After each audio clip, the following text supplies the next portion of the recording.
Pronto. Então, boa tarde, né, a todas, todos e todes. Para quem não me conhece, meu nome é Elis Regina, eu sou empregada Caixa aqui de Brasília. Estou como secretária da Mulher, né, da FETEC Centro-Norte. É um prazer estar aqui reunida com vocês. Essa palestra, ela traz ações afirmativas da FETEC Centro-Norte, que através da Secretaria da Mulher vem promovendo alguns debates sobre a temática, participando de atividades, né, dentro dessa campanha dos 21 dias de ativismo pelo fim da violência contra a mulher. Hoje nós estamos no 11º dia de ativismo, convidamos não só os sindicatos da base FETEC Centro-Norte, como de várias outras cidades do Brasil, participar desse encontro. Nós entendemos que esse debate sobre essa temática de gênero e violência, eles são muito necessários, uma vez que promovem tanto a conscientização quanto o combate, né, das diversas formas de violência contra a mulher, promove o fortalecimento e a defesa dessas mulheres também, e acaba criando também oportunidades de discussão sobre os desafios e até soluções, né, para esses problemas. Então, o tema da palestra são os avanços e as conquistas da pauta feminista bancária, assédio moral e sexual e a violência doméstica.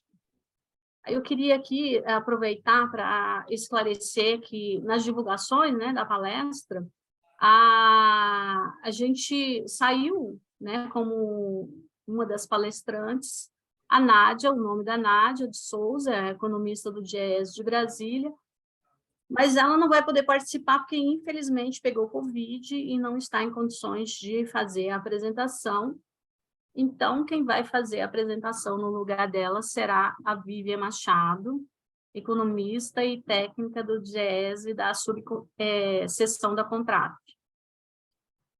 A gente vai iniciar, não vou fazer aqui a apresentação de cada uma, a gente vai iniciar pela fala e apresentação da Vivian, ela mesma, cada uma já faz a sua apresentação, para a gente otimizar aqui o tempo, e vamos ter, a sequência vai ser assim, a Vivian, né, dando os dados e estatísticas, em seguida vai ter a análise jurídica, feita pela Pamela, posteriormente a Fernanda, fazendo a análise política, e finalizando com a Rita Serrano, falando sobre o assédio moral e sexual. Após cada uma fazer a apresentação, a gente não vai abrir no final, a cada apresentação, a gente já abre para 3 perguntas, ou se tiver mais algumas, quem quiser se manifestar através do chat também pode, tá bom? Então, Vivian, está com você. Você pode iniciar fazendo a sua apresentação. Muito obrigado, Elis. Vou ver se consigo colocar a apresentação aqui. Cadê? Sim, eu acabei de liberar para você. Tá, joia. Deixa eu só encontrá-la, porque eu não estou encontrando ela aqui. Ah, tá aqui, peraí. É que... Vamos ver se dá certo.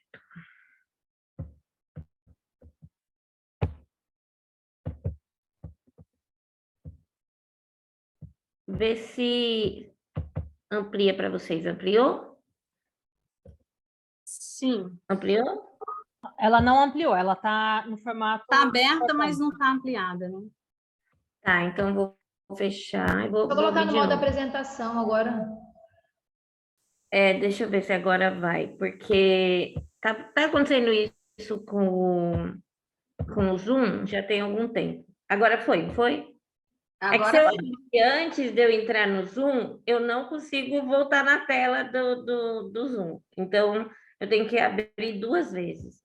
Bom, Então, eu trouxe aqui, bom, deixa eu me apresentar primeiro, boa tarde a todas, todos e todes. Sou Vivian Machado, como a Elis falou, sou técnica do jazz na subseção da Contraf. Primeiramente, a Nádia pediu muitas desculpas, porque realmente ela não está em condições.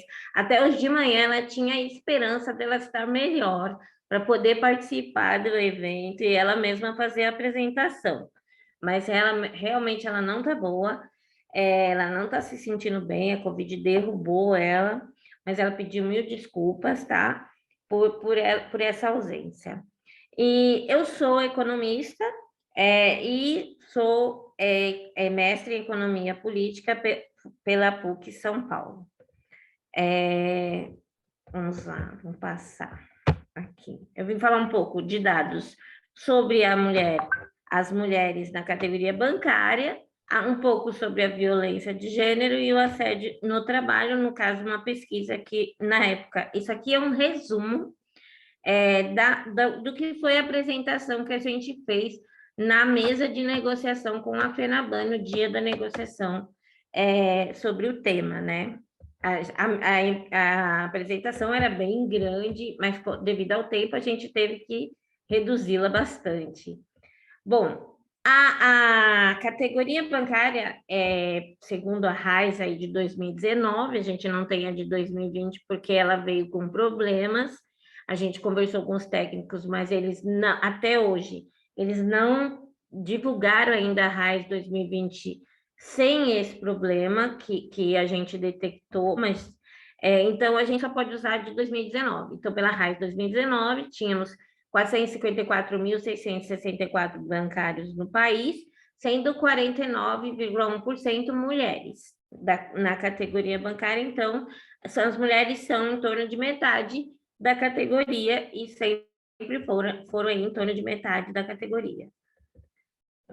Elas representam, aí as mulheres jovens representam quase 23% da categoria, né? Até 35 anos, são 22,7% da categoria bancária. E o que a gente vem observando desde sempre é a diferença da remuneração, e essa é uma briga que a gente todos os anos vem debatendo com a FENABAN para que seja reduzida essa diferença na remuneração, que ocorre principalmente porque a gente vê que as mulheres avançam menos na carreira dentro da categoria bancária do que os homens, a gente percebe isso. E aí você vê essa diferença de salários, as mulheres ganhando em 2019 o equivalente na remuneração média a 78,1% do que os homens recebiam. Na média aí deu 82% em 2005, mas só em 2005 foi o melhor resultado do período, mas em 2019 essa relação estava em 78,1%. A remuneração média das mulheres, 7.542,64, e dos homens, 9.653,56. É grande a diferença. E quando a gente olha as mulheres por raça, cor, a gente percebe que as mulheres negras ainda têm uma diferença muito maior. É praticamente a metade, né? Praticamente a metade do que um homem branco recebe aí de remuneração média. Remuneração média de um homem branco é de 10.182,55, enquanto da mulher preta é de 5.900, era em 2019, de 5.991,63. Então, ela equivale a 59%. Ela é 59% menor que a média dos bancários, dos bancários homens brancos. Então, essa diferença ainda é mais gritante ainda do que a média em geral. Quando a gente olha por a gente separa em algumas ocupações, as principais ocupações, no caso da categoria, gerente de contas, caixa de banco, escriturário, a gente vê que todas elas têm diferenças. E a gente vê que por exemplo, o gerente de contas, a mulher recebe 90% em média, do que o homem recebe. No caixa de banco, é quase igual, porque basicamente é o salário de entrada, né? Ela recebe, ainda assim, na média, ela está recebendo 96% do que o homem está recebendo. O gerente administrativo, ela recebe menos ainda, 79%.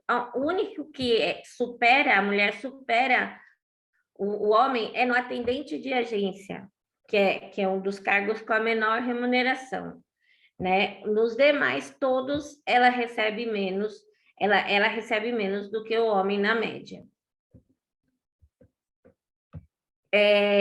Aqui também, com relação à escolaridade, quando com maior escolaridade, mestrado, doutorado, a mulher recebe menos.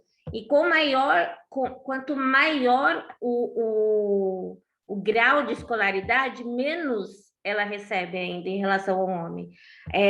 As mulheres com doutorado recebem 66% de um homem com doutorado na categoria.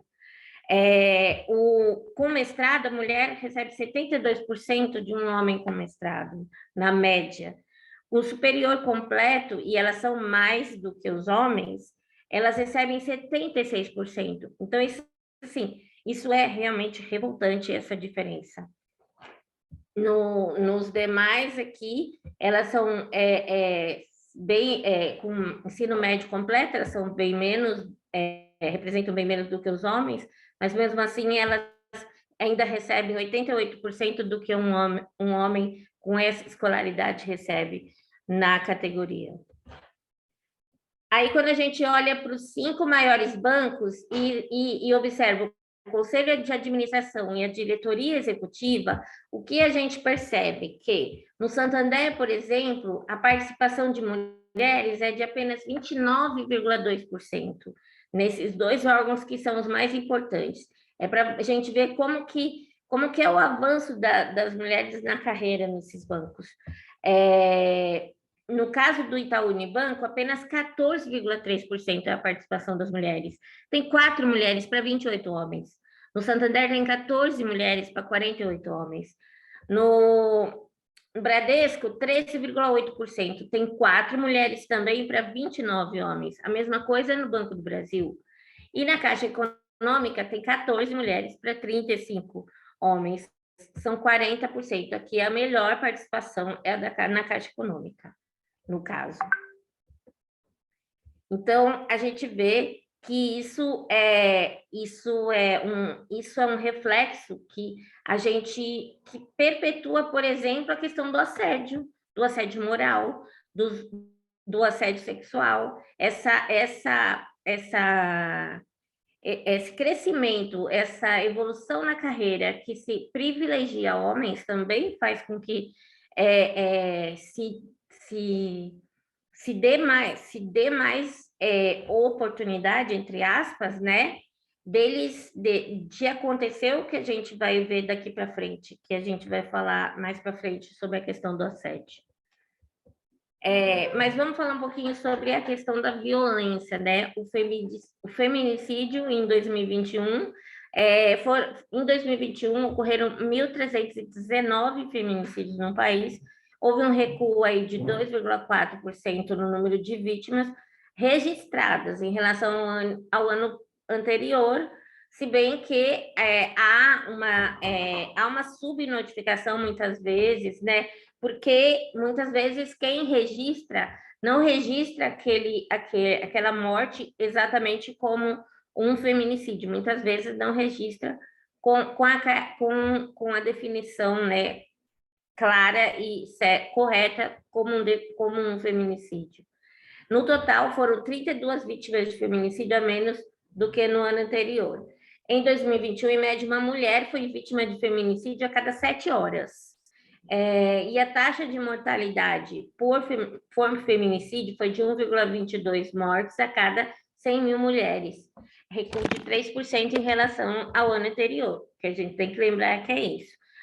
Há uma subnotificação, há erros nos registros também, há erros porque quem faz o registro muitas vezes faz até, eu não diria equivocadamente, mas às vezes até vamos dizer assim,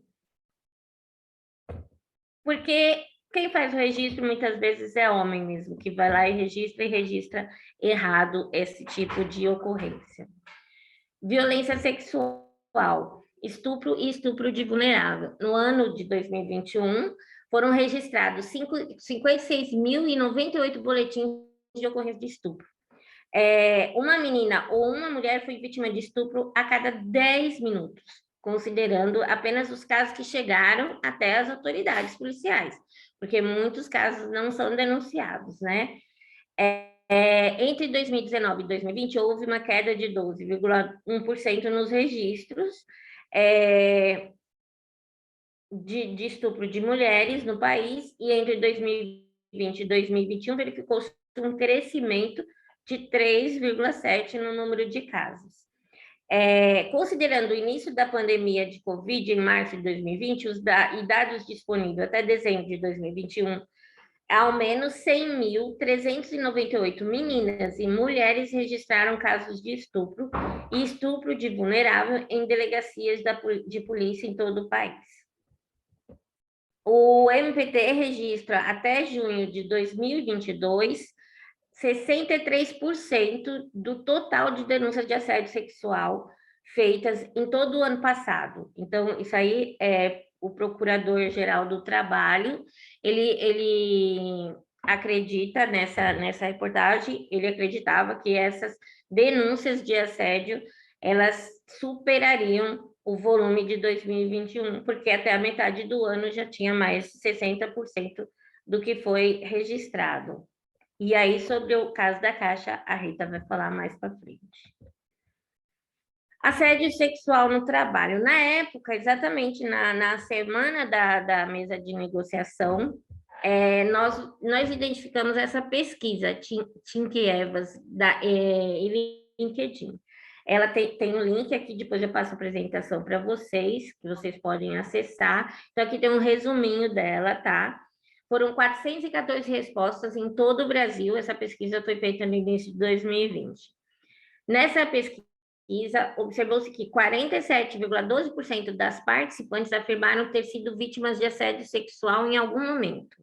A maioria, 52%, são mulheres negras e 49% mulheres que recebem entre 2 e 6 salários mínimos. As regiões Norte e Centro-Oeste têm a maior concentração de relatos, 63%, e na região Norte, 55% Centro-Oeste. Entre as entrevistadas que declararam exercer função de gerente, 60% afirmaram ter sido vítimas de assédio. Então, de todas as gerentes, 60% desse grupo afirmou ter sido vítima de assédio. E no caso das diretoras, 55% delas também afirmaram ter sido vítimas de assédio. Então, independente do cargo, elas sofrem assédios, as mulheres sofrem assédio. E quais são as ações mais associadas ao assédio sexual? Solicitação de favores sexuais. 91,2% falaram que essa solicitação de favores sexuais é uma das ações mais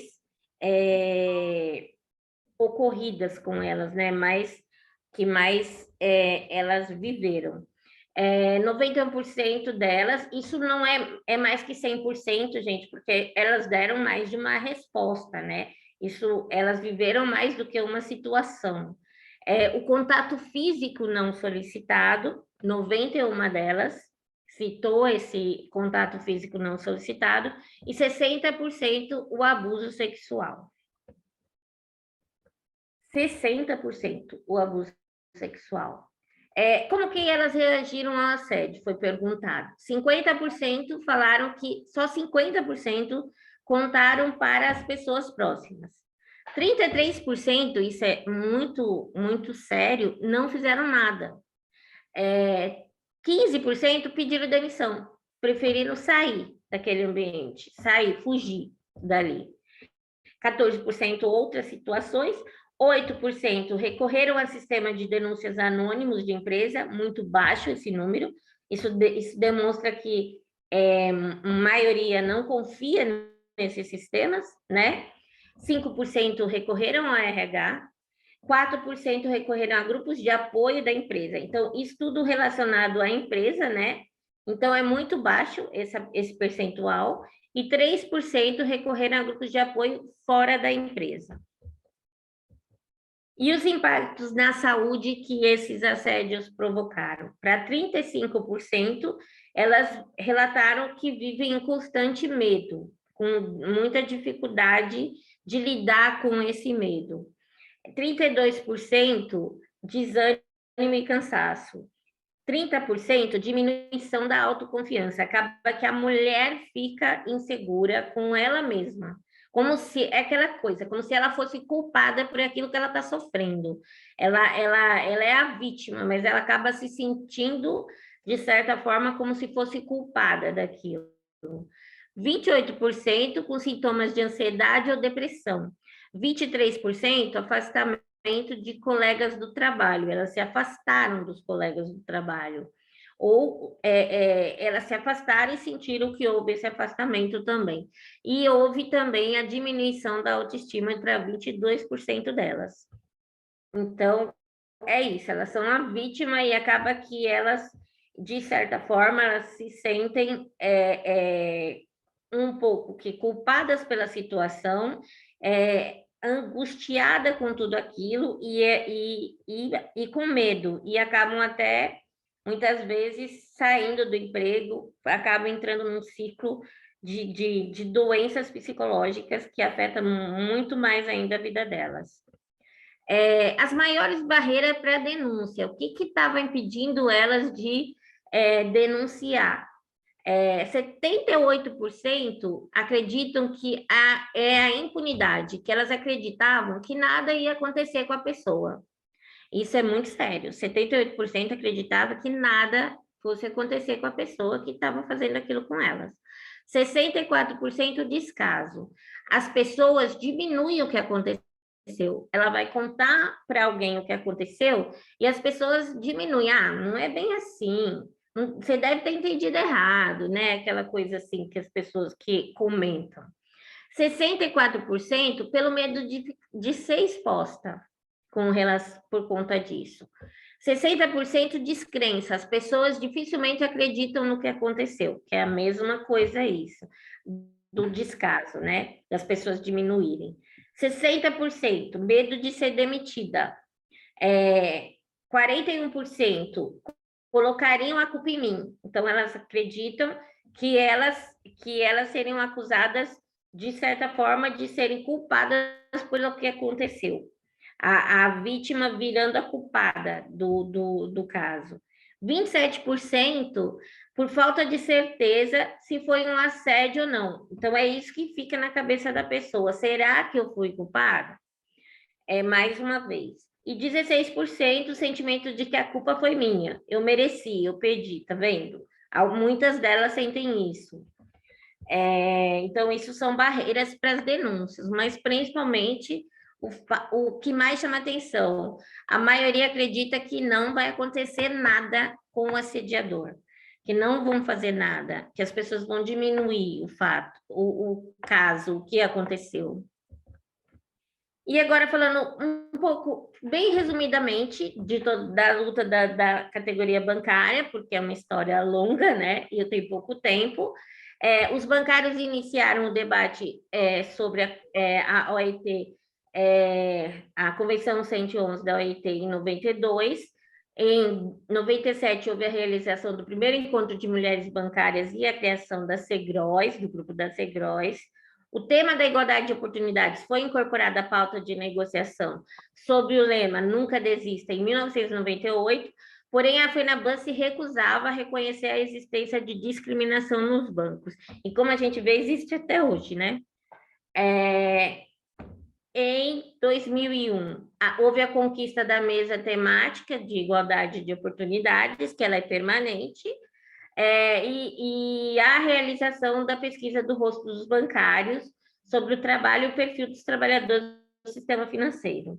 Em 2008, conquistou-se aí a realização do primeiro censo da diversidade. A FENABAN apresentou o resultado desse censo em uma audiência na Comissão dos Direitos Humanos e Minorias na Câmara dos Deputados em 2009, e essa pesquisa revelou a existência de discriminação contra mulheres, negros e pessoas com deficiência nos bancos.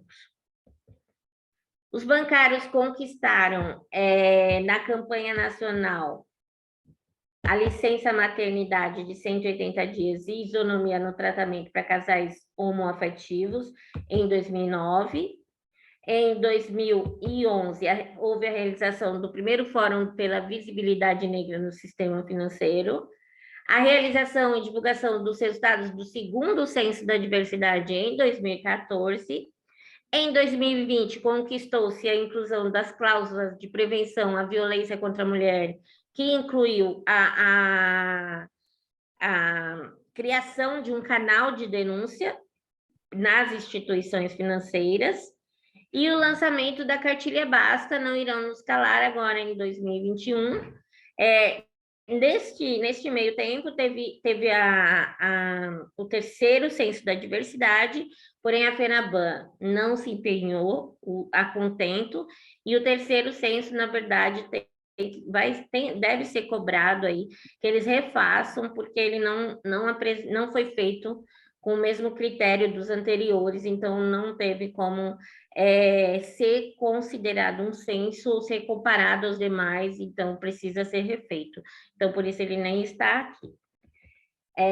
Então, assim, para terminar, a igualdade de oportunidades é essencial para uma sociedade mais justa e igualitária. As negociações coletivas, as mesas específicas, são fundamentais para assegurar condições equânimes e diminuir as disparidades. As ferramentas de denúncia são fundamentais para a fiscalização e para as melhores garantias laborais. E, usando uma frase dessa pesquisa do assédio, que finaliza essa pesquisa do assédio que a gente apresentou aqui, é fundamental criar mecanismos e estratégias para não apenas ouvir e encaminhar as denúncias, mas acolher a vítima e agir para evitar a sistemática repetição do crime de assédio sexual. E é isso, e eu agradeço e de vocês para qualquer dúvida. Espero que não tenha ultrapassado o meu tempo. Não, fica tranquila, Vivian. Obrigada pela apresentação, pela exposição dos dados. Vou abrir aqui para perguntas, para alguém que queira se manifestar com relação a essa temática, as apresentações, aí, os dados que foram expostos. Posso perguntar, Elis? Sim, Vivian, eu não sei se tu teria condições de colocar isso para nós, mas diante desses quadros que tu apresentou, o banco sabe do que está acontecendo, essas disparidades entre os salários, e isso eu estou perguntando não só por mim, mas é que as pessoas também me perguntam, as bancárias me perguntam, por que se a gente entra no mesmo tempo, a gente entra com o mesmo salário, como é que essas diferenças vão se dando? É uma coisa assim, não, o homem já começa a receber mais, como é que isso se dá? Em que momento vira essa chave que os homens começam a receber mais do que as mulheres? Sabe, porque quando a gente entra no banco, a gente entra com o mesmo salário, não? Ou já tem essa disparidade já na hora da contratação? Então, não deve ter essa disparidade, porque há um piso, né? Há um piso. Há uma diferença, às vezes, nesse cálculo. Você viu que o início é bem pequena a diferença, e essa pequena diferença que dá lá no escriturário de banco ali, que é o piso de entrada, basicamente, dá por conta da diferença de números entre homens e mulheres que entram e saem. E aí você vê essa diferença por conta um pouco disso. Uma pequena diferença por conta da base da divisão aí que você faz. Mas, mais para frente, você tem uma diferença porque você vê os homens avançando mais nos cargos do que as mulheres.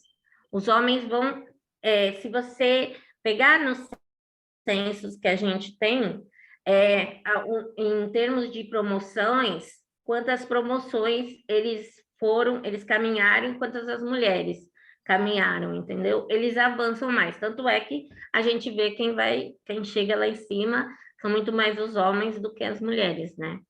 Então, aí você tem uma diferença por conta disso, porque eles avançam mais na carreira do que as mulheres nos bancos.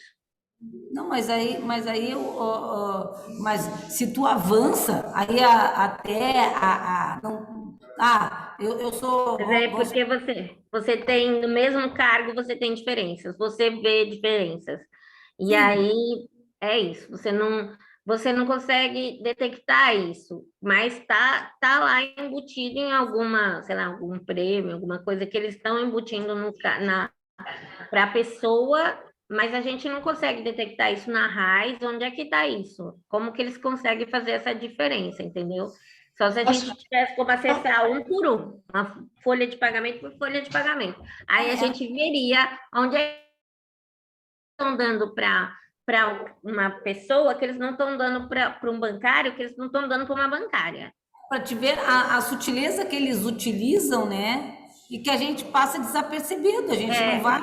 A gente não tem acesso individual à folha de pagamento, entendeu? Sabe por que eu te digo isso? Aqui eu tinha um colega, ele faleceu agora, mas nós entramos com uma diferença exatamente de um mês, eu e ele. E a gente fazia a mesma função, igual. Ele recebia quase R$1.000 a mais que eu. Eu sei como é isso. Eu já passei. Nós botávamos um contra-cheque do lado do outro, mas o que é isso? Onde que tá? E a gente não conseguia entender o que acontecia. Eu sei. A gente vive isso na pele sempre. Essa diferença que não se explica, entre aspas, né?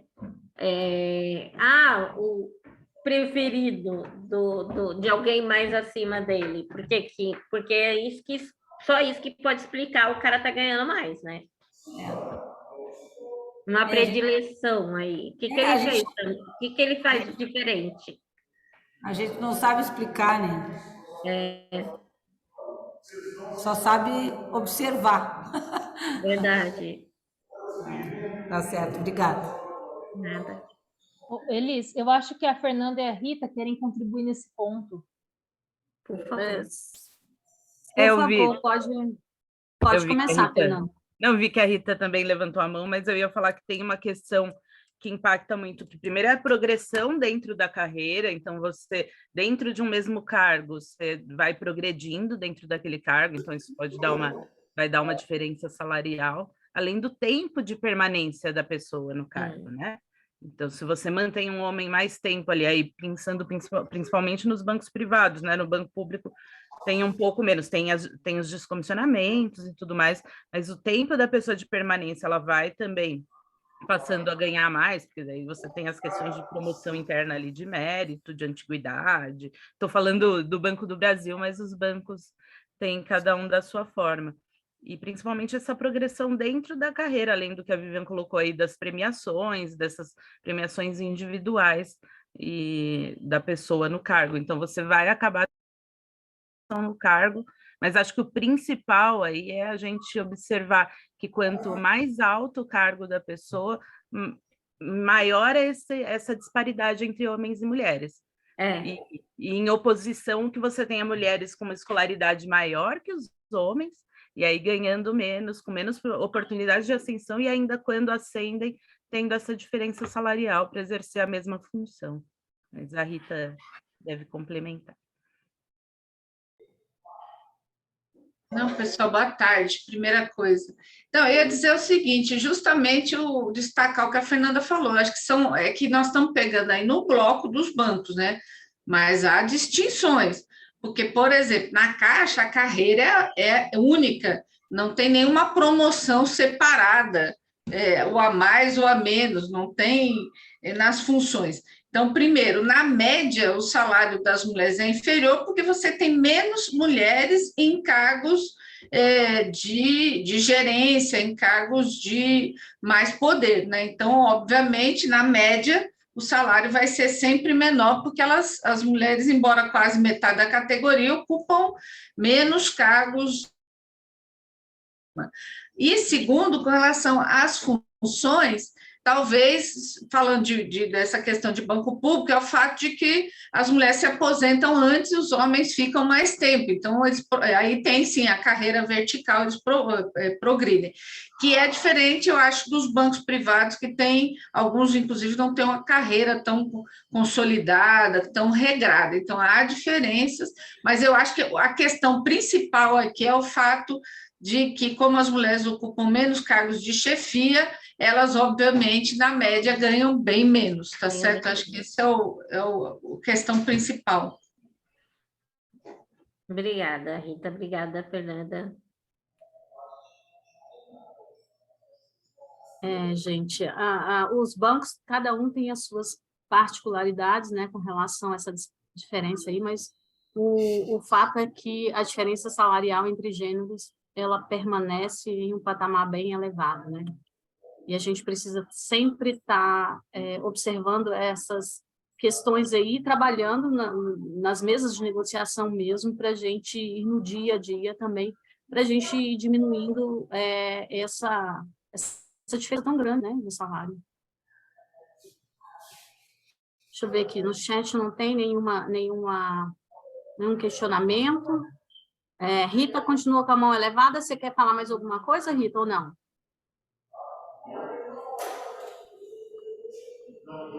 Se mais ninguém tiver nenhuma observação para fazer sobre essa temática, queria agradecer a Vivian pela excelente apresentação e pela substituição de última hora. Foi excelente, né? Ainda bem que a gente sempre pode contar uma com as outras. Nesses momentos é que a gente vê a nossa irmandade. Com certeza. Desculpa o barulho aqui. Imagina. Mas então agradecer a Contraf aí, na figura da Vivian, por ter nos apoiado e não deixado uma lacuna aqui na nossa apresentação.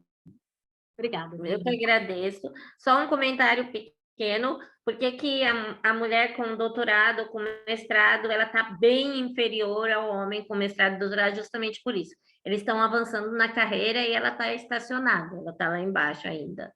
Então, por isso, quanto mais, pode ela ter mais escolaridade, ela está bem abaixo dele, porque ela não avança, né? Tá bom? É isso. Obrigada, gente. Obrigada mais uma vez pelo convite. Quer dizer, obrigada, né? Eu substituir com muito prazer, quando precisar, estamos aí. Certo. Então, agora a gente tem a nossa palestrante, a Pamela, né? Fazendo a apresentação dos dados jurídicos, né? Com relação a essa temática, fazendo uma análise jurídica. Então, está com você, Pamela. Obrigada, Elis. Prazer enorme estar aqui com vocês hoje. Boa tarde a todas e todos. Todos se sintam contemplados, como a gente sempre se sente nos outros espaços. Muito bom estar aqui com vocês na federação.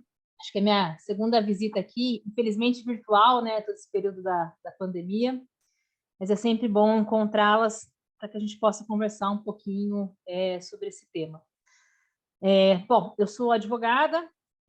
Antes de ser advogada, sou militante, feminista, direitos humanos, milito no movimento LGBT também, já tive aí minha atuação na gestão pública, minha atuação nos movimentos sociais, tive a felicidade de trabalhar no Sindicato dos Bancários de São Paulo, e agora, como advogada, eu tenho dedicado a minha carreira ao tema, né, principalmente a redução das desigualdades da violência em relação às mulheres.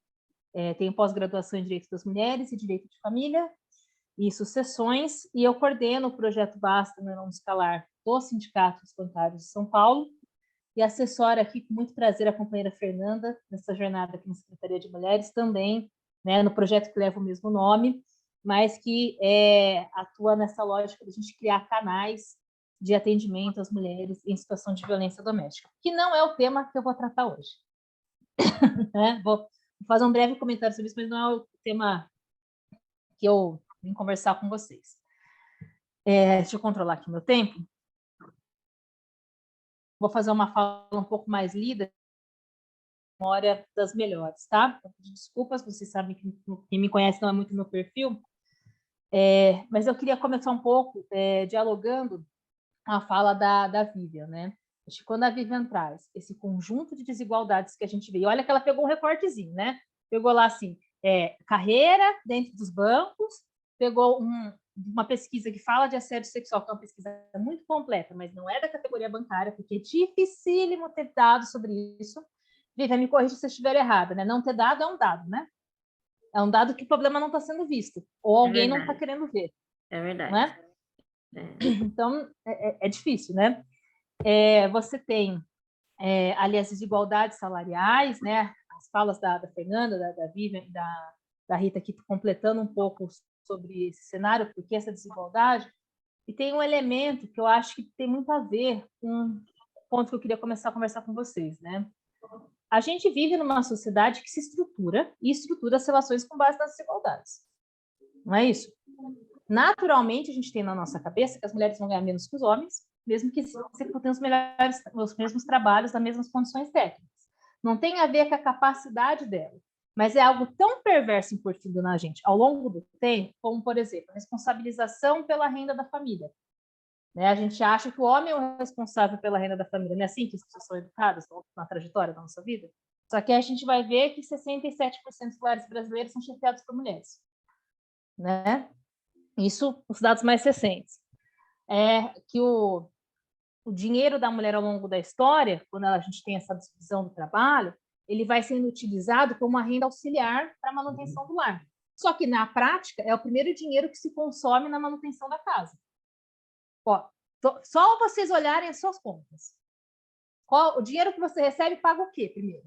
Não é assim, aluguel, água, luz, mercado, financiamento, escola, plano de saúde. Aqui a gente está entre bancárias, então não, né, o plano de saúde é uma conquista da categoria, mas não é isso? E aí, quando você tem, por exemplo, uma situação onde você identifica famílias paralelas, sabe quando o cara tem duas famílias?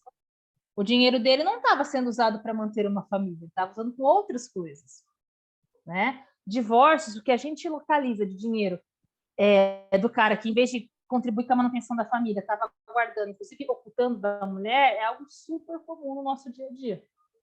Então, esse é só um exemplo dessas desigualdades. E aí, a gente tem uma hierarquização das relações. Né? Não é à toa que a Vivian chega aqui e fala, olha, gente, olha esse dado. Uma bancária negra ganha 59% do que um bancário branco. Isso aqui não pode ser normal. Mas por quê? Porque a sociedade se hierarquiza em várias estruturas de desigualdade. Nesse caso, é o machismo, o racismo e a classe social. São as três principais que estão hierarquizando as nossas relações. E aí, quando a gente pensa, né, entrando mais no tema que eu quero falar com vocês aqui, essa questão das violências, né, e aqui a gente vai trabalhar três, né, assédio moral, assédio sexual e violência doméstica, é importante entender que essas violências, elas têm um papel fundamental nisso. Por quê?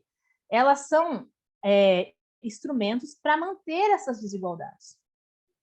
Quando você tem uma mulher no trabalho, né, que ocupa, por exemplo, um papel de liderança, e ela passa a sofrer assédio sexual, assédio moral, aquilo é para dizer para ela, escuta, aqui não é o seu lugar. Volte para casa. Seu lugar não é aqui no espaço público. E aí a pesquisa que a Vivian mostrou falou que 1 a cada 6 pede demissão. Não é isso? 15%? Isso são só... Né, da mesma forma, quando você tem uma mulher que quer romper um relacionamento no âmbito privado, quando alguém está namorando, casado, está vivendo junto, enfim, não importa o nome que a gente dá, e ela quer pôr fim àquela relação que é abusiva, ela também sofre violência doméstica e familiar. Então, essas violências, elas são fundamentais para que a gente mantenha a situação como é que está. Aí eu vi aqui que a gente comentou, tá vendo? Desde 98, a Juliana, desculpa, comentou aqui, desde 98 a gente está nessa luta. Nossa, isso aqui, Juliana, é um recorte, nós estamos nessa luta desde o fim do mundo, né? E nós vamos continuar, porque já foi pior. A gente passou um período agudo agora, né, nessa crise desde o golpe de 2016, mas nós vamos continuar melhorando, porque a vida das mulheres hoje é melhor do que foi há 30 anos atrás. E eu tenho certeza que no próximo governo vai ser melhor ainda. Bom, para falar dessas três violências, eu queria fazer esse preâmbulo inicial sobre desigualdades, mas assim, queria dedicar um pouquinho mais minha fala a esses três temas, porque a gente está, a história que a Uma mostrou ali da categoria, ela fez uma pincelada, né, mostra quantos avanços a gente tem, licença paternidade ampliada, licença maternidade, aquele curso de paternidade de paternidade solidária, a ampliação do auxílio creche, auxílio babá, enfim, são várias conquistas. Mas pegando esses três temas, eu vou mostrar aqui alguns recortes do que a gente tem na convenção, do que a gente tem com de política pública e de leis, tá? Eu não sei se já está liberado para me apresentar, Fabi. Se não tiver, você vai ajeitando aí, enquanto eu faço um breve comentário antes de entrar na apresentação. A gente, para falar desses três temas, eu queria só pôr algumas questões que são iguais para os três, tá? O primeiro. É claro que se a gente está falando das três violências, todo mundo aqui vai ter uma história para contar. Ah, mas eu conheço um homem que sofreu assédio sexual. Ah, eu conheço um homem que sofreu violência doméstica. Ah, eu conheço um homem que sofreu assédio moral. Claro, são pessoas, as pessoas sofrem violência, gente. Agora, tratar isso como se um caso, um homem para cada 1.000 mulheres que sofrem violência doméstica, como se fosse a mesma coisa, faz que a gente faça o quê? Que a gente oculte o problema. E que a gente não, de fato, o trate. Por que a gente tem mais dados sobre assédio moral do que assédio sexual? Porque os homens são mais vítimas de assédio moral também. E as mulheres são mais vítimas de assédio sexual. Por isso que os dados são menores. A gente tem menos dados para pesquisar, menos pesquisas. Porque até nisso o machismo estrutural opera. E aí a gente precisa entender, né? A gente vive numa sociedade desigual, que a gente está lutando para que um dia não seja, ok? Mas nesse momento ela é. Quando uma mulher sofre uma violência, ela tem a rede de apoio dela, ela é mingada, ela é desacreditada, como a pesquisa trouxe, que ela apresentou, minimizado o que aconteceu em relação a ela, ela é taxada como, vou usar os termos que vocês com certeza já ouviram, é louca, desequilibrada, ela provocou. Então, todas essas questões vão dificultar para que ela consiga ali romper o ciclo da violência, seja no ambiente de trabalho, onde já tem uma pressão para que ela não fique ali. Bom, todo mundo aqui, quando foi entrar em qualquer emprego, perguntaram assim, mas você é mãe? Você pretende ser mãe? Não é? Os homens, eu tenho certeza que não perguntaram. Isso faz parte, mesmo para quem trabalha em banco público, quando vai fazer entrevista de seleção para cargos internos. São sintomas desse machismo estrutural. E aí, não dá para tratar da mesma forma. A gente precisa ter muito claro entre nós que assédio moral, assédio sexual e violência doméstica acontece sobremaneira com as mulheres. Nós estamos em uma situação de violência, de vulnerabilidade, e a gente precisa ter forma de tratar com isso olhando para as mulheres. Tratar como se fosse algo independente de gênero não traz soluções. A gente já tratou assim no passado. Assédio moral contra todo mundo, não resolveu. Tá? Vocês sabem, né? Não resolveu. Todo mundo vê isso ainda, né? Bom, segundo ponto. Mas entender que atingir mais mulheres do que homens, que atingir mulheres de maneira, não é o suficiente. A gente precisa entender que nós, mulheres, não somos um grupo homogêneo, certo? Olha aqui, ó, como cada uma é de um jeito. Só de olhar na telinha. E olha que a gente nem está se vendo direito, né? Tem gente com foto, tem gente que tá só um pedacinho do rosto, mas a gente não é igual. Nós somos negras, nós somos brancas, nós somos indígenas. Isso traz um conjunto de diversidades, um conjunto de vulnerabilidades, um conjunto de discriminações distintas. Cada uma vai passar por conta disso. Nós somos cis, nós somos trans, nós somos homossexuais, bissexuais, heterossexuais. Somos pessoas com ou sem deficiência, com ou sem mobilidade reduzida. E aí tem uma gama, porque para cada deficiência, para cada mobilidade reduzida, é um conjunto de coisas que a gente tem que olhar para garantir o acesso à igualdade de oportunidades. Rendas distintas, né? Olha a pesquisa lá que a Vivian mostrou, né? Dos salários. Formações distintas, tanto acadêmicas quanto culturais.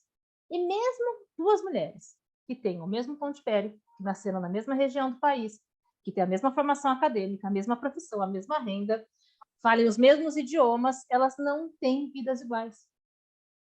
As pessoas, elas não são coisas, elas não são iguais. Esse é um grande desafio da política pública, como a gente pensa isso, pensando cidadão universal, mas também individual, porque a solução para que eu saia da situação de violência talvez não seja a mesma, por exemplo, para que a Fernanda saia, para que a Eli saia, para que a Rita saia, porque cada uma tem uma situação, cada uma tem uma condição de vida, um modo que enxerga o mundo. E, por fim, né, dizer que é o seguinte,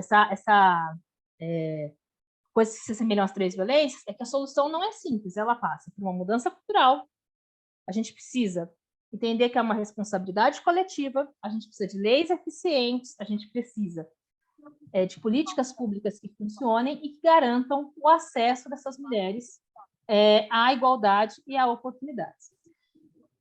Eu vou passar a apresentação para não estourar o tempo, mas o seguinte, ó, depois eu vou mandar para vocês, eu nem vou ler todo o slide, tá? Primeiro, quando a gente fala... Então, isso é para as 3, tá? Agora vamos falar das diferenças. Em relação ao assédio moral. A gente tem um problema muito sério no Brasil em relação ao assédio moral. Não existe uma lei no Brasil que diga o que é assédio moral, tá? Todas nós sabemos da nossa vida o que é, na nossa atuação sindical o que é, correto? Tem até aqui uma definição do TST na tela. Mas não tem na lei, na CLT, você vai lá, não está escrito que é assédio sexual e nem o que acontece quando alguém passa por isso. O que isso gera um conjunto de impunidades, inclusive, né, os bancos utilizam assédio moral como método de gestão para atingir metas. Por que isso? Porque você não tem nada que diga que não possa oficialmente. Você tem ali uma indenização por dano moral, um adoecimento de trabalho causado por assédio moral. Isso é uma coisa que nós vamos mudar. Nós precisamos ter uma legislação eficiente em relação ao assédio moral e uma política nacional de enfrentamento ao assédio moral. Né? O Ministério do Trabalho foi destruído depois do golpe, né? Vocês sabem disso, 2006 para cá. Daí teve a reforma trabalhista, enfim, as coisas só foram se agravando. Por isso que é importante, acho que a Fernanda vai falar um pouquinho da Convenção 90, a gente fazer esse debate, para que a gente tenha essa mudança legislativa em relação a isso, para que a gente possa ter uma maior atuação de prevenção e combate a esse tema. Na categoria bancária, a gente tem grandes avanços. Eu trouxe aqui, eu optei não trazer o texto todo, por uma questão de didática, mas eu trouxe um resumo da versão do Programa de Combate ao Assédio Moral na Convenção 2022-2024. Então, primeiro dizer que assim, ela está na Convenção, mas ela depende de um termo aditivo para que cada banco se comprometa com esses termos. Então, a nossa atuação enquanto dirigentes sindicais, vocês percebem que eu sou quase honoris causa, né? Eu falo, nossa atuação, vou reformular, desculpa. A atuação de vocês como dirigente sindical é importante que se paute um pouco nesse tema. Como a gente vai pressionar nas COEs para que todos os bancos assinem esse acordo. Tradicionalmente assinam, mas, né, a gente não pode contar com as coisas antes de acontecerem. E aí, além de repudiar o assédio moral no ambiente de trabalho, o que esse acordo vai nos trazer? Que os bancos têm que ter canais, que eles repudiam, obviamente, toda forma de assédio, que os sindicatos podem ter canais específicos e, o mais importante, um procedimento com prazos para apuração. Tá? Eu sei que nem todo sindicato tem condição de pensar essas coisas de canal nesse momento, porque a vida é dura. Mas os sindicatos que têm, a gente percebe uma outra relação, porque a denúncia chega da bancária para o sindicato, aqui em relação à assédio moral, tá, gente? Aí o sindicato trata isso com o banco, e aí garante que aquele caso vai ser investigado, faz o acompanhamento, faz visita, vê se naquela agência, naquele local de trabalho tem outros casos de assédio, e aí consegue, a partir disso, organizar para que o assediador tenha uma punição. Então, isso não é uma coisa nova da Convenção, tá? Isso já existia, tem alguns ajustes de texto, algumas, né, nessa última atualização, mas é algo que já está aí na nossa luta, é importante que a gente se aproprie desses instrumentos.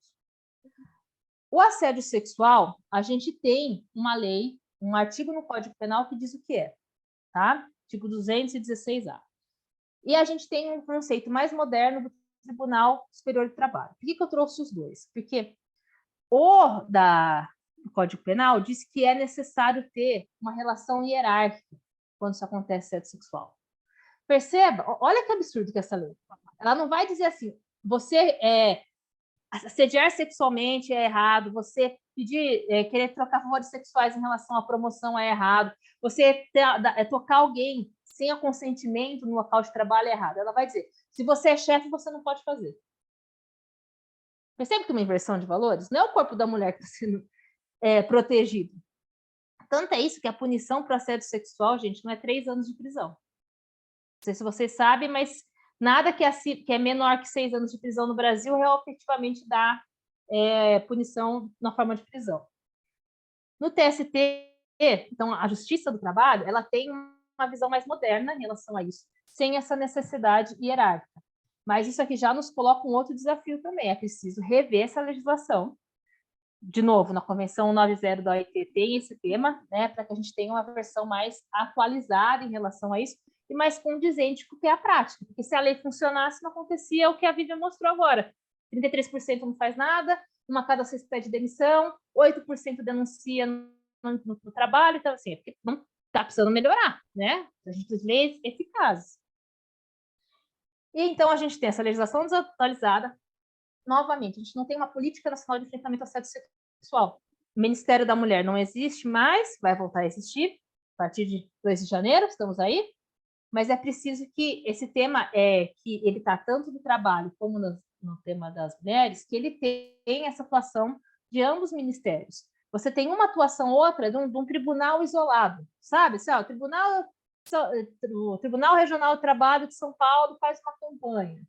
Tribunal Regional de Brasília faz uma campanha, mas isso não é o suficiente, né? Precisa ter uma política de punição, de tratamento. Inclusive, as empresas têm que se responsabilizar em relação ao assédio sexual, porque, afinal, acontece no ambiente corporativo. A empresa é responsável pela saúde da trabalhadora, né? Não só nesse tema, mas em todos os outros.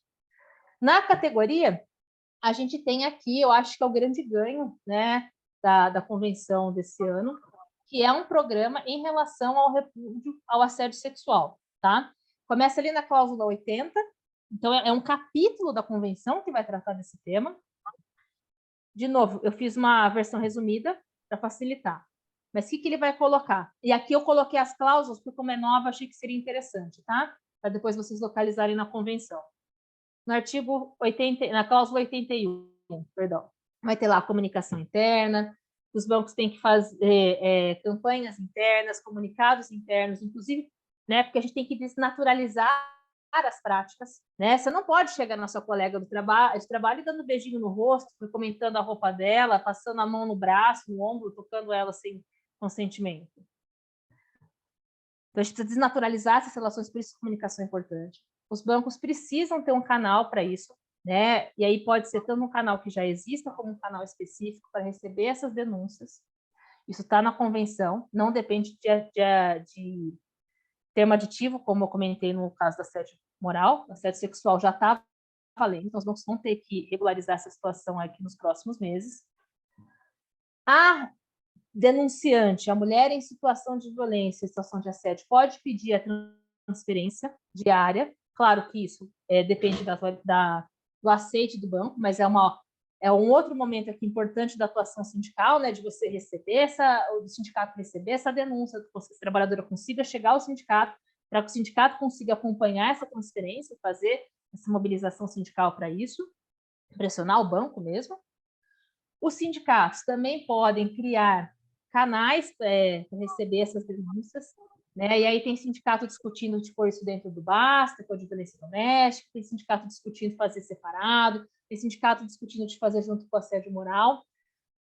Eu acho que tem uma diferença importante entre assédio sexual e assédio moral, que não podem ser tratados de formas iguais, e aqui você tem uma discussão, inclusive, da objetificação do corpo da mulher, né? Eu acho que são temas separados, mas é uma opinião pessoal, né? Mas o importante é que a bancária, enfim, ela consiga chegar ao sindicato por um canal que seja seguro, que seja sigiloso e que ela tenha um atendimento ali acolhedor, humanizado, para que ela tenha também tranquilidade na hora daquela denúncia e não ser revitimizada, né?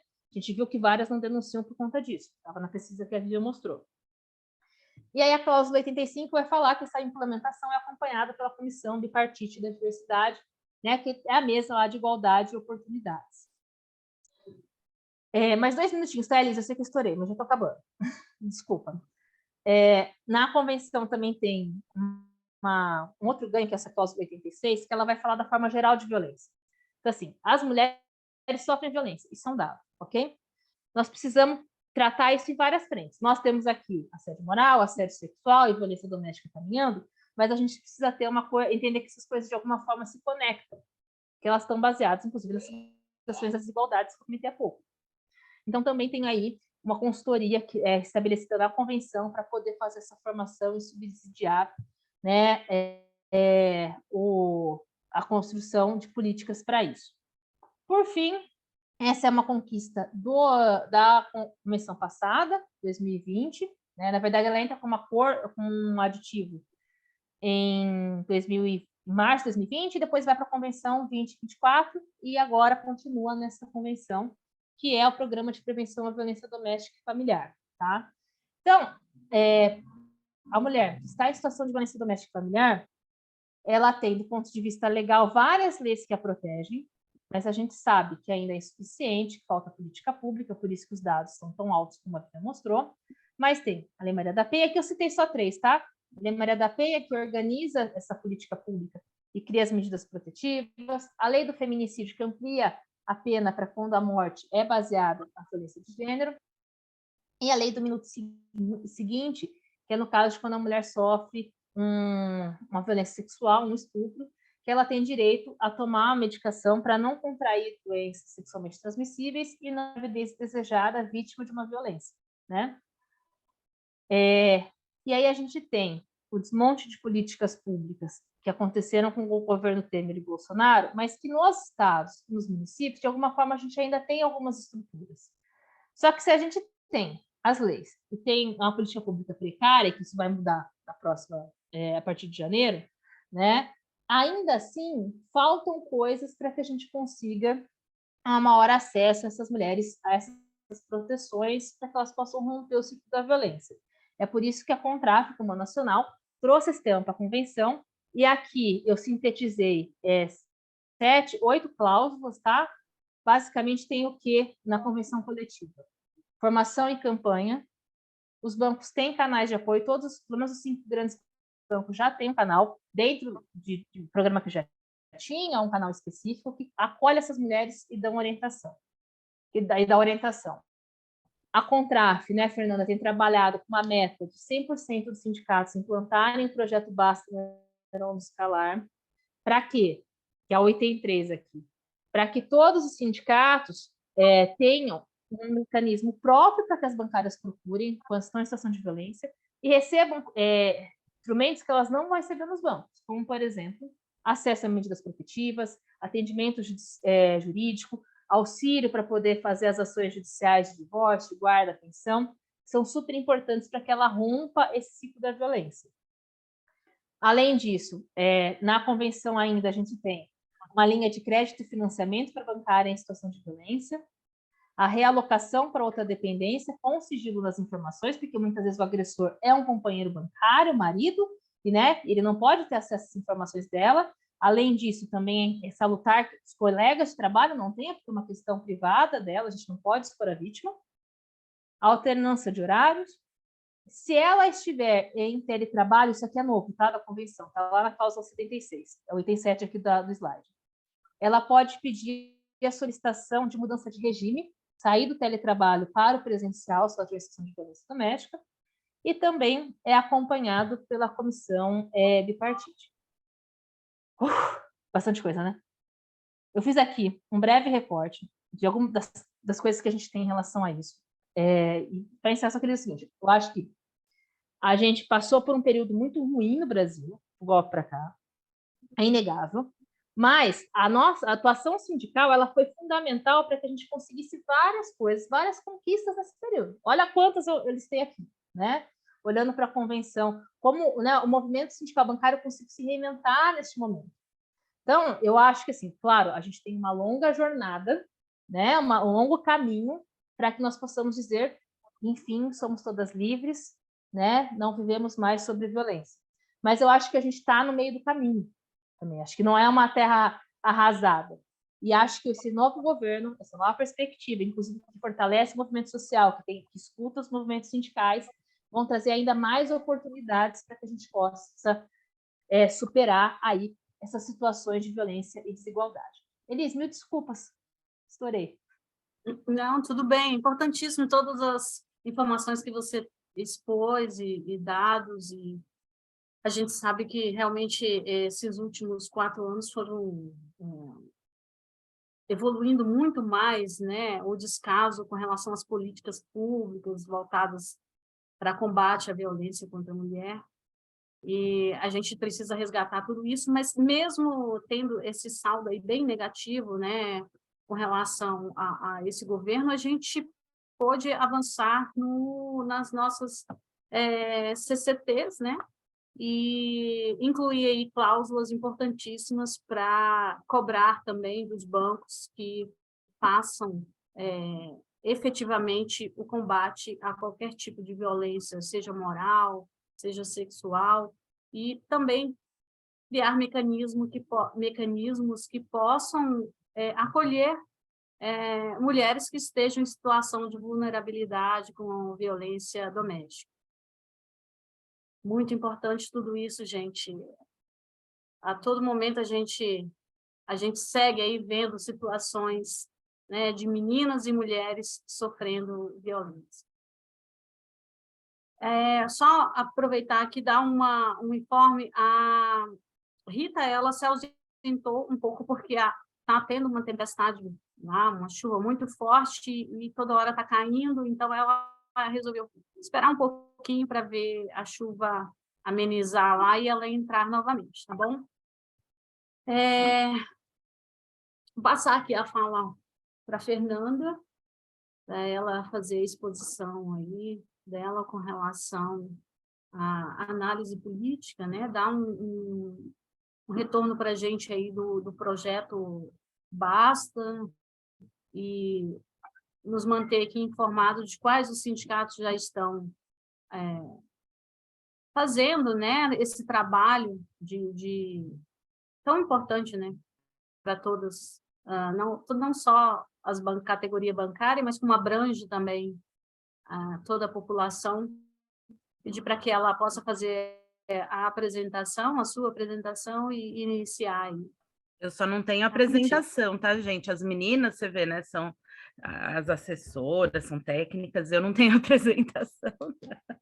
Eu vou só falar aqui para vocês, porque, na verdade, eu tinha uma apresentação, mas a Vivian até usou ali do Think Olga, que acho que são dados importantes, né? Foi uma apresentação que a gente até usou numa negociação com o Banco do Brasil também. Tem dados bem importantes, mas deixa eu me apresentar primeiro. Bom, sou Fernanda Lopes, sou dirigente sindical, funcionária do Banco do Brasil. Sou de São Paulo e atualmente estou na pasta de mulheres da Contraf. Então, assumi aí, eu vi que está a Deise Recuaro aí, que também foi secretária da Mulher, né? Inclusive, quando eu entrei no movimento, a Deise era secretária da Mulher. E hoje assumi agora esse ano, em abril, essa pasta, e aí de presente veio a Pamela, essa assessora maravilhosa, a Pamela, e o projeto Basta, porque realmente é um presente poder cuidar disso. Lógico que não é um tema que nenhuma de nós queria ter que debater, a gente não gostaria que esse canal existisse, não gostaria que existisse nenhum tipo de violência, mas como isso seria um mundo muito utópico, acho que é importante a gente combater e trabalhar o máximo possível para auxiliar essas mulheres aí que são vítimas de violência. Então, vou passar aqui para vocês um pouquinho aí do Basta, um pouco do que eu ia falar da CCT, até a Pamela já adiantou, então vou focar aqui no Basta. O Basta, ele foi lançado, vou até pedir para a Pamela me lembrar, foi em março do ano passado, Pam? Agosto, do ano retrasado. Agosto do ano passado, desculpa. Então a gente lançou em agosto na Contraf. Anteriormente a gente já tinha o Basta, ele foi lançado no Sindicato de São Paulo, que foi quem começou esse trabalho tão importante aí, e aí que atende não só a categoria bancária, mas que atende as mulheres em geral, vítimas de violência. É um canal que a ideia é um atendimento jurídico especializado para atender essas mulheres que são vítimas de violência, porque a gente tem a mulher, o que acontece? Hoje ela chega numa delegacia e ela não é bem atendida, ela não é bem tratada, mesmo com tanta legislação, mesmo a Lei Maria da Penha sendo uma das melhores leis do mundo em termos de proteção à mulher, ainda assim é falho. Então, quando a mulher chega ali, muitas vezes ela não consegue seguir com esse processo, ela não consegue uma medida protetiva, ela não consegue avançar e acaba abandonando esse processo. Então, se você não tem uma medida protetiva com um agressor que pode estar ali morando dentro da sua casa ainda, sendo da sua família, sendo seu colega de trabalho, a chance, um vizinho, né? Enfim, o agressor pode estar em qualquer lugar, né, gente? As chances dessa violência avançar e de acabar virando algo pior e de até virar um feminicídio é muito maior. Então, a ideia é prestar esse atendimento jurídico mesmo para as mulheres. Então, os canais, eles funcionam, a mulher procura e é atendida através do WhatsApp, que se mostrou hoje aí a ferramenta mais fácil para essa mulher conseguir utilizar. Então, ela às vezes vai no banheiro, consegue levar o celular, ligação é muito mais complicada, principalmente na pandemia, acho que se mostrou muito acertado, porque muitas mulheres, o que a gente viu as campanhas aí de fazer X na mão, porque as mulheres estavam sendo vítimas de violência dentro de casa e trancadas com seu agressor. Então, realmente, uma ferramenta que facilite essa comunicação ajuda muito. Como a Pamela falou, eu sempre falo, desde que eu assumi a pasta, que a nossa meta é que 100% dos sindicatos tenham o canal de atendimento do Basta, porque a gente sempre pregou muito isso de sindicato cidadão, e acho que é um papel muito importante para os sindicatos dos bancários, que são referências. A gente vai em cidades menores, o quanto é importante aquela entidade, aquele sindicato para aquela cidade. Então, é importante que todos os sindicatos tenham, e aí mesmo a gente sabe que às vezes num sindicato menor não vai conseguir implantar, mas aí a federação consegue abarcar vários sindicatos, então é como a gente vem avançando. Hoje a gente tem 10 canais funcionando de atendimento do Basta. Vou ler aqui rapidamente para vocês, que é o de São Paulo, que foi o pioneiro, né? São Paulo, Osasco e região. Piracicaba, Campinas e região, Brasília, Pernambuco, Paraíba, que foi lançado agora recentemente, Pernambuco, acho que eu já tinha lido, ABC, Rio de Janeiro, Porto Alegre região e BH e região. E aí tem 3 canais que estão em fase de implementação. Da FETRAF Minas Gerais, então é a federação, vai abarcar várias cidades aí do interior de Minas, cidades menores, vai ser bem importante esse papel da federação ali. O sindicato de Catanduva e de Rondônia. Então, vocês veem que tem muito aí para a gente expandir. O que a gente tem hoje de atendimentos no Basta, são 342 pessoas atendidas, estou falando pessoas aqui, mas são 340 mulheres, tem 2 atendimentos de homem que chegaram a procurar, mas que eram parentes das mulheres que sofreram violência. Então, efetivamente, são 340 mulheres atendidas durante esse ano aí, 1 ano e pouquinho, agosto, setembro, 1 ano e 3 meses, mais ou menos, estou boa de conta, né? 1 ano e 3 meses, 1 ano e 4 meses, 340 mulheres atendidas. Dessas mulheres, são 159 medidas protetivas de urgência. E aí eu sempre falo que cada uma dessas medidas protetivas e cada um desses atendimentos é uma vida que pode ter sido salva.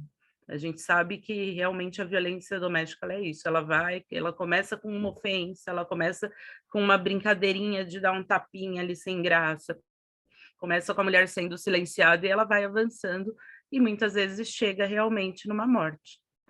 Então, é muito importante que a gente consiga, de alguma forma, interromper esse ciclo de violência que essa mulher sofre.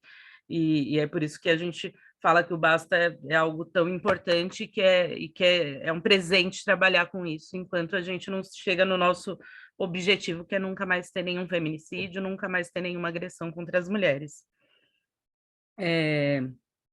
Então, do Basta, é isso, a gente está em ampliação, as mulheres vêm sendo atendidas em conjunto aí com o Basta. A Pamela mostrou ali na convenção coletiva, isso é de avanço da outra convenção, né, de 2018.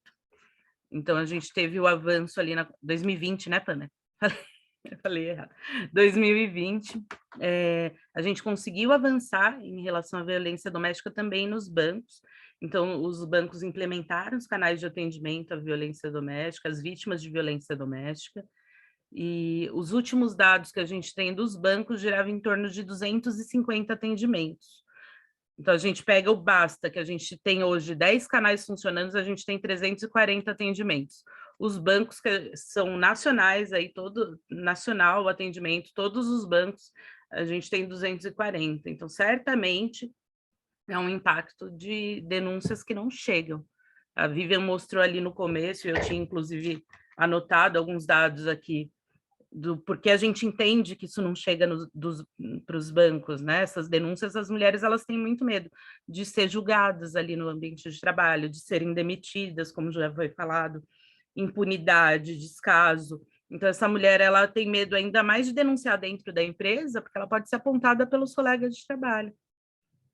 Ela já sofreu uma violência e sofre uma segunda violência sendo apontada nos locais de trabalho, inclusive passei recentemente por uma situação aqui é isso, né? A mulher, o banco vira as costas para a mulher, não atende da forma como deveria, muitos colegas duvidam da palavra dela, e aí estou falando de um caso que por acaso chegou para mim e não chegou pelo canal, mas são vários casos, e eu aí ao longo desse tempo todo que eu sou dirigente, já atendi várias mulheres que a família fica destruída, a convivência ali com os filhos, fica tudo prejudicado por causa da violência.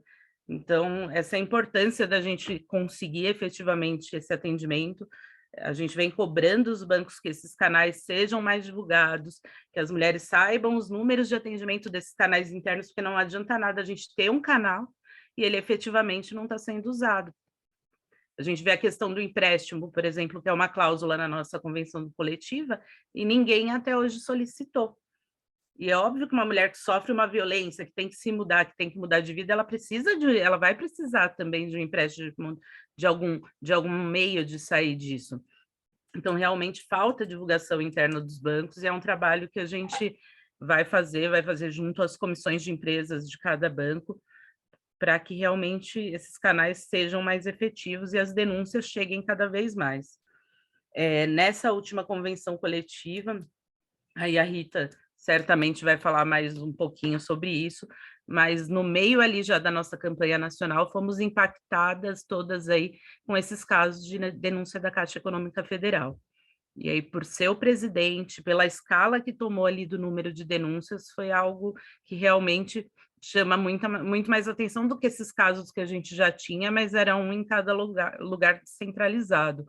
E o que foi construído ali dentro da Caixa Econômica Federal fica muito emblemático, e aí não só para a categoria bancária, para todas as categorias, porque foi construída toda uma estrutura para proporcionar um assédio sexual. E o que acontecia é que quando a mulher não aceitava esse assédio sexual, não sucumbia de alguma forma, isso virava um assédio moral. Então está tudo muito ligado, né? A mulher ela perdia o cargo, ela ficava isolada, começava a sofrer assédio moral por não ter cedido às investidas daquele bandido pilantra, né? Porque a gente lembra desse cara, é só revolta realmente que vem na nossa cabeça. Acho que a Rita vai falar um pouquinho mais sobre isso, com muito mais informações, mas o que a gente observa nesse caso, e o que a gente observa também quando faz os atendimentos do Basta, é que quando chega uma denúncia, essas denúncias aumentam. Muitas vezes esse assediador, quando ele é bancário, a gente percebe que chega uma denúncia da agência, vão chegar mais denúncias, essa pessoa, ela continua assediando, esse cara, ele já é acostumado a fazer isso, já é acostumado a assediar, e o que a gente precisa é encorajar essas mulheres, dar um acolhimento, para que elas sintam que essa denúncia vai ser efetivamente tratada, que foi o que aconteceu nesse caso da Caixa, quando chegou uma denúncia, e quando tomou outras proporções, as mulheres falam, olha, já tem outras denunciando, eu vou denunciar também. Porque você sozinha lidando com essa denúncia é algo extremamente grave, que foi o que a Vivian falou ali no começo, né? Essa sensação de isolamento, de falta de acolhimento mesmo. Eu acho que eu estou quase ultrapassando o meu tempo aqui, mas vou falar um pouquinho falando da cláusula de assédio sexual ainda, que a gente conquistou agora, acho que é importante, a Pamela mostrou ali, que são 3 eixos de atuação, que é o que vai ter na convenção coletiva. Então, é a sociedade civil, as entidades sindicais e os grupos técnicos de trabalho dentro do banco. A gente vai ter cursos de formação, isso aí a FENABAN vai pagar esses cursos de formação, inclusive que vão passar pela sociedade, então para as cidades, lugares onde a gente tenha mais denúncias de assédio, vai poder atuar melhor, vai vir uma empresa para fazer uma formação, e aí, durante a negociação ali, algumas empresas já apresentaram os projetos para nós, do movimento sindical. A ideia é fazer uma formação principalmente voltada para os homens, porque a gente sempre, quando fala muito de violência, de assédio, fica entre nós mulheres aqui conversando. E quem precisa ouvir realmente isso são os homens que estão nos agredindo, e muitas vezes não são os homens que estão lá distantes de nós, são nossos parentes, são nossos irmãos, são pais. Infelizmente é isso, esse assediador, ele é uma pessoa próxima, ele é um colega de trabalho, ele é um vizinho, ele é um amigo da família. Então é muito importante que a gente tenha esse treinamento, inclusive para que os homens entendam o que é assédio. Eles acham que assédio é só você chegar ali e passar a mão numa mulher, mas não. O assédio sexual é uma cantada, é uma fala descabida, é o envio de uma foto, é um convite para você sair com um cara que você nunca deu abertura para aquele cara chegar e ter essa liberdade com você. Então, tudo isso é assédio sexual e é isso que eles precisam entender. Quantas vezes a gente já não ouviu aí caso de a mulher está aqui sentada, o cara chega e encosta aqui atrás em pé, um gerente. Tudo isso é assédio, eles precisam entender a gravidade e as pessoas ao redor precisam entender também para, inclusive, ajudar, acolher e denunciar. E aí, falando da Convenção 90, aí para tentar terminar e não estourar muito tempo, a Convenção 90, ela fala exatamente sobre isso, que eu estava falando, todos esses aspectos do assédio. A Convenção 90, ela fala da OIT, a Organização Internacional de Trabalho, é uma convenção internacional que fala sobre assédio e sobre violência no mundo do trabalho. Eu participei na semana passada de uma palestra sobre isso, de um sindicato da UNE, não sei se todo mundo sabe, mas nós, CONTRAF, né, somos filiados à UNE, que é um sindicato internacional, global e internacional. E aí era um sindicato do Chile, eles estavam falando sobre a ratificação da 90, e daí mostram os países que ainda não ratificaram, aparece o Brasil lá. A gente fica morrendo de vergonha, mas nossa esperança é que realmente isso mude agora com o novo governo. Inclusive as centrais sindicais, as mulheres já entregaram para o governo de transição uma carta pedindo a ratificação da Convenção 90, que trata sobre a violência e o assédio no mundo do trabalho, e da Convenção 100 da OIT também, que fala da igualdade salarial. Então, se você exerce um trabalho igual, você tem que ganhar a mesma coisa. São 2 convenções que os movimentos aí de mulheres já entregaram para a equipe de transição, destacando a importância dessas duas convenções. Vamos ver, eu acho que eu já estourei meu tempo, mas basicamente é isso. A Convenção 90 é algo que a gente vem batendo muito, quero aproveitar aqui o espaço com vocês, dentro desses 21 dias de ativismo, que no Brasil são 21 dias, vocês vão ver que internacionalmente são 16 dias, porque aqui no Brasil a gente passa a contar um pouco antes, porque começa no dia 20 de novembro. Então, a gente junta aí a pauta racial, junto com essa pauta da violência contra as mulheres, algo que eu venho falando bastante, que acho que é importante a gente destacar. A Vivian mostrou ali os dados de violência, que em 2021 até aparece um recuo, que a gente sabe que não é real, é redução de denúncias mesmo. Mas o que vem acontecendo efetivamente, isso os dados mostram, é que hoje a gente tem uma redução de violência, de feminicídio entre as mulheres brancas. E aí, se eu tenho os dados de violência ali basicamente iguais, além da violência não estar diminuindo entre as mulheres pretas, ela está aumentando. É algo que a gente tem que falar mais, tem que bater mais, porque nosso feminismo está deixando de ajudar quem realmente mais é vítima, que são as mulheres periféricas, que são as mulheres pretas, que ainda hoje, entre cada 10 feminicídios, 7 são de mulheres pretas. Então, a gente precisa efetivamente atuar em cima disso. Acho que é isso, gente. Estourei bastante aí meu tempo já. Mas se tiverem alguma pergunta...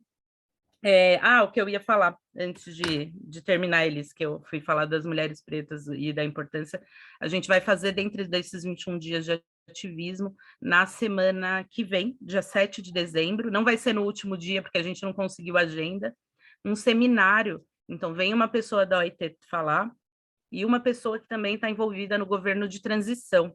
Vai ser um seminário dia 7/12, a partir das 10 da manhã, com essas duas palestrantes, falando um pouco de como está isso, como está esse cenário atual, qual é o cenário global, para onde a gente quer caminhar, a importância dessa legislação toda para nós. Então, já estão todas convidadas desde já. O card deve ficar pronto hoje, ou no máximo amanhã, e aí eu disparo para vocês, tá bom? Tá certo. Obrigada, Fernanda. Muito importante também tudo que você falou. A gente... são muitos os desafios, né? Com relação à questão da denúncia, né? O medo, a superação do medo é um deles, né? E essa questão da mulher se calar, ela tem várias motivações aí, mas, infelizmente, isso dá, né, o poder do agressor continuar, reforça, né, o comportamento dele e nos condiciona à situação de vítima. Então, denunciar é sempre o caminho correto, né, independente dos nossos medos e anseios. E com relação à Convenção 190, é importantíssimo a gente fazer esse debate, as centrais, todos os sindicatos envolvidos, para realmente a gente fazer essa mudança, porque aí abrange, né, não só a categoria, né, todos os trabalhadores vão ser beneficiados, trabalhadores e trabalhadoras vão ser beneficiados com isso. Então, passou esse governo aí da vergonha, da misoginia, do patriarcado, mas vai entrar um novo governo aí que a gente tem que bater em cima, né, de fazer uma divulgação, uma campanha fortíssima para que a gente aprove aí a convenção da OIT e tenhamos ambientes de trabalho mais saudáveis, com condições melhores para a gente desenvolver a nossa vida profissional de forma saudável. Olha só, gente, a Rita não voltou, provavelmente ela não está nem com o Wi-Fi aqui, não visualizou aqui as mensagens, provavelmente a questão da chuva lá piorou, e ela não veio a tempo, e a gente vai, então, fazer o seguinte, a gente vai bater um papo aqui com relação a esse tema, né? Assédio moral, sexual e violência doméstica. Seria importante ela trazer dados da Caixa, né? Porque ela é a nossa conselheira eleita da CE Caixa, e está bem a par de todo esse assunto. Aí eu convido aqui também as demais pessoas, a Deise Recoaro, a Zezé, secretária de Mulheres do Sindicato de Brasília, para que a gente possa falar um pouquinho a respeito desse tema que permeia as nossas vidas e traz algumas dores, limitam algumas caminhada que a gente possa, alguns planos que a gente tem, né, profissionais, e fazem com que a gente tome outro rumo sem saber como lidar com essas situações, muitas vezes, né? Então, aqui a gente pode abrir mesmo o nosso coração, vou dizer assim, para esse assunto que é tão delicado. Então, eu abro aqui para perguntas, para questionamentos, quem quiser colaborar e se manifestar.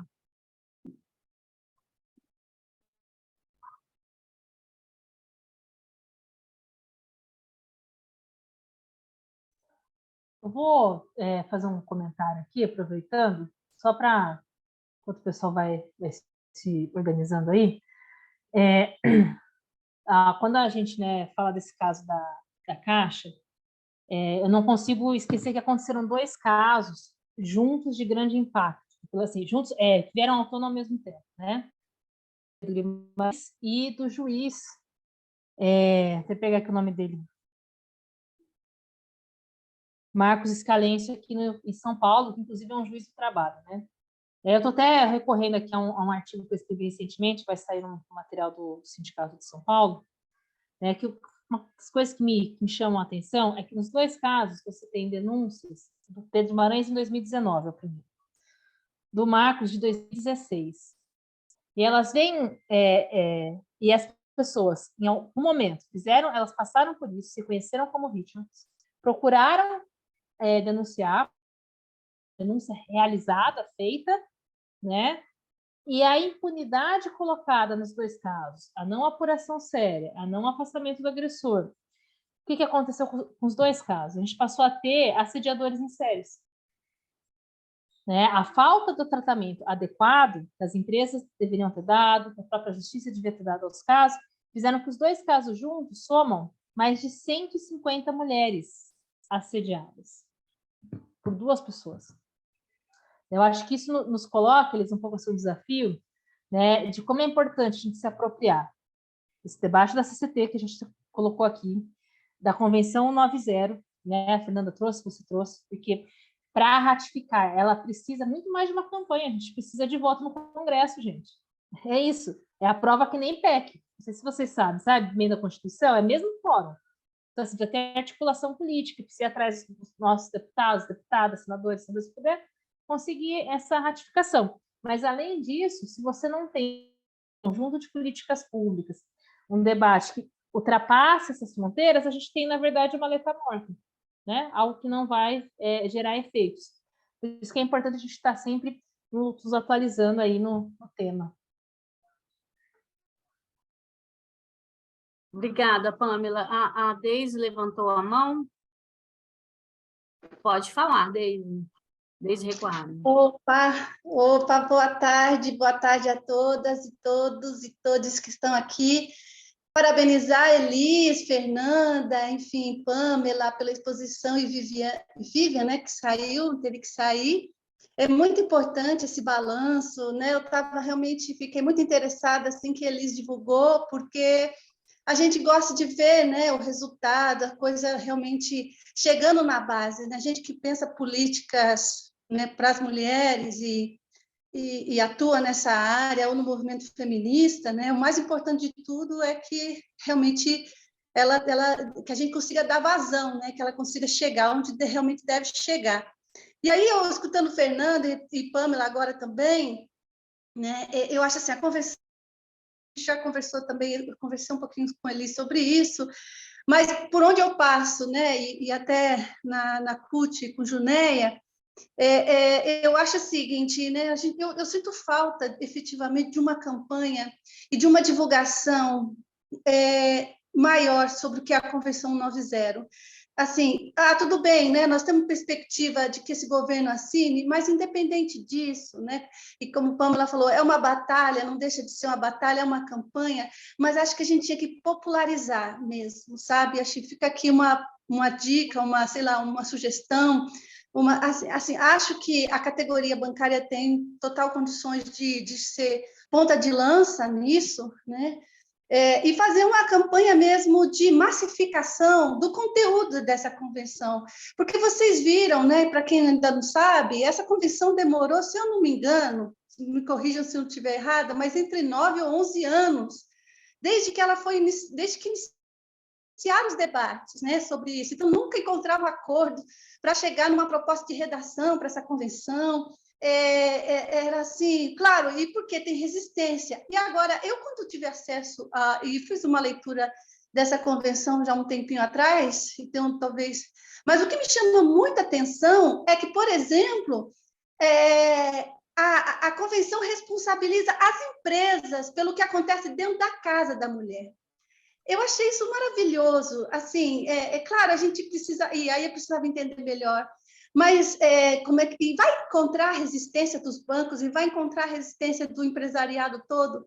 Porque era isso, era como assim, Eu achei muito interessante e, como eu estou dizendo para vocês, eu li e me chamou muita atenção, talvez eu esteja até enganada, mas essa história de responsabilizar a empresa pelo que acontece dentro da casa da mulher era muito, eu acho isso mexer no bolso do capitalismo, porque assim, né, eu estou muito convencida de que a violência contra a mulher é uma estratégia de perpetuar o poder masculino, né? É uma estratégia do próprio mercado e do capitalismo, é uma questão sistêmica, né? Manter as mulheres acuadas, com medos, vitimizadas, né? É mais fácil de explorar.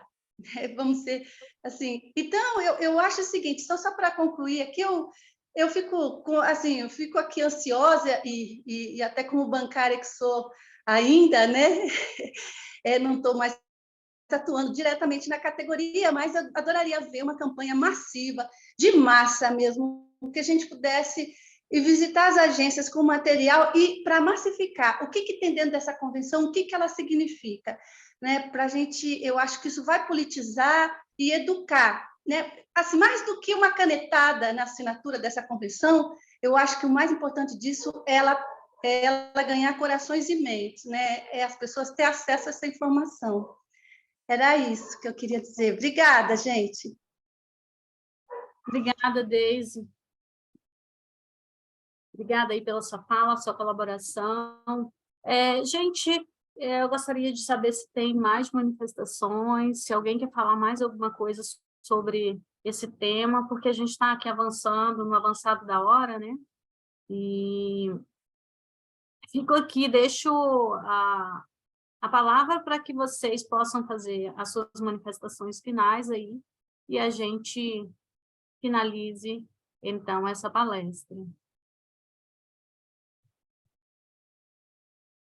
Vou agradecendo aqui a presença da Fernanda, secretária de Mulheres da Contraf, a Pamela, pela nossa guerreira aí na questão jurídica, está nos trazendo sempre informações muito precisas com relação à legislação, e o que avançou e o que não avançou e o que precisa avançar ainda, né, nessas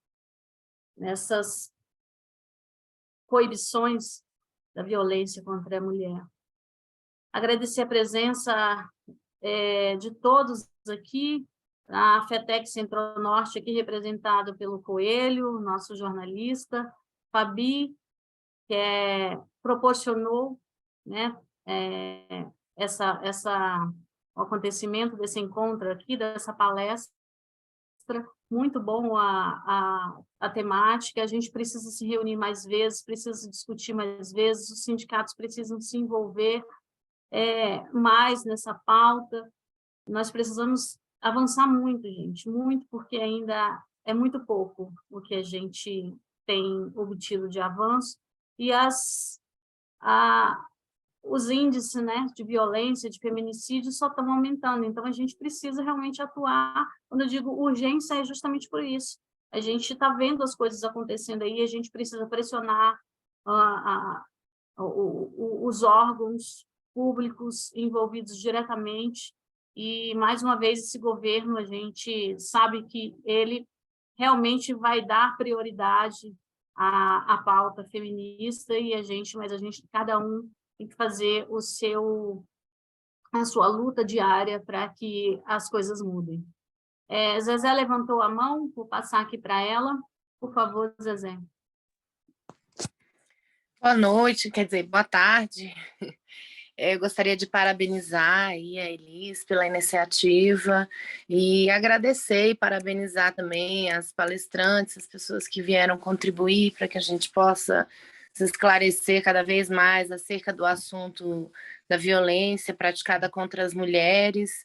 Gostei muito da colocação da Deise, agora no final, da gente fazer uma campanha massiva, e aí fica a dica para vocês também, que eu acho até muito interessante fazer em conjunto uma campanha massiva de conscientização do que tem dentro da Convenção 190, na nossa categoria, e também das nossas cláusulas específicas, né, que falam sobre a violência contra a mulher ou as conquistas que a gente teve, a gente fazer uma campanha para que todas saibam a quem recorrer, o que pode fazer, porque muitas vezes a mulher não pede esse empréstimo que a Fernanda falou, justamente porque ela talvez não tenha conhecimento, né? Porque talvez ela não procure o sindicato, porque quando procura a gente orienta, mas às vezes a mulher não procura.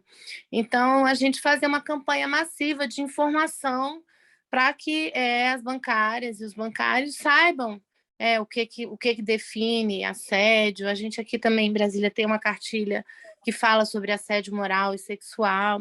Então, a gente esclarecer aí a nossa base para que a gente possa, para que eles possam usufruir das nossas conquistas, né? Nas conquistas que a gente tem na CCT.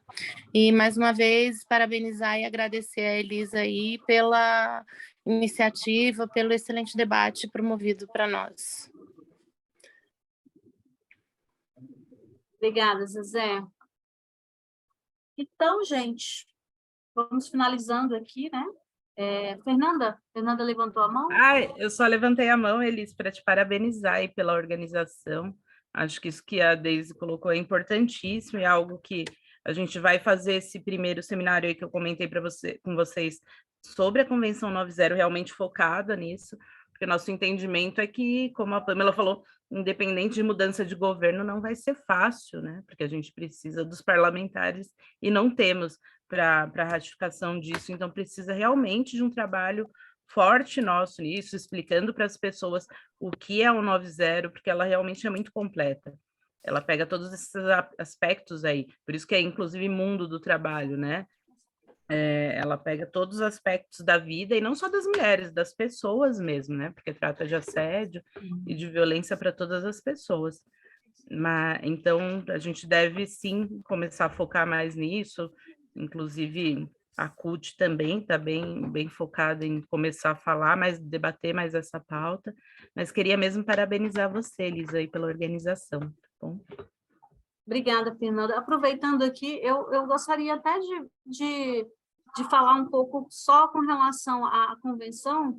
A gente podia também, né, a CUT, CONTRAF, as federações, ver uma possibilidade de fazer até uma audiência pública, né, com essa temática aí, para envolver muito mais políticos, para que possam realmente, para a gente fazer pressão mesmo, né, do lado político, para que isso saia, para que essa ratificação e a dica para a gente poder se reunir e de repente, levar à frente essa questão também, tá bom? Então, finalizando aqui, gente, muito obrigada. Oi, Coelho. Eu queria que todo mundo abrisse suas câmeras aí para a gente fazer uma foto. Ok. Eu não sei se a Fabi já fez. Fez, Fabi? Não fiz não, Coelho, pode fazer. Capricha aí. Põe todas nós maravilhosas e os homens bonitos Tem como também. pôr todo mundo no...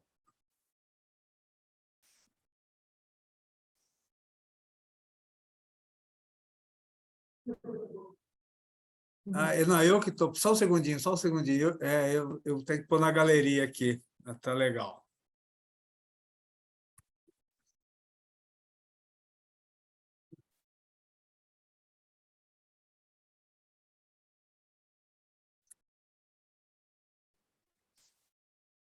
É isso. Obrigado, gente. A gente tinha que ter tirado no início. Pois é, que tinha mais gente. Tinha mais gente. De repente dá para pegar a gravação aí, dá um print, né? Dá um print. Dá para pegar, Tá certo, gente. Tchau, gente. Então, obrigada.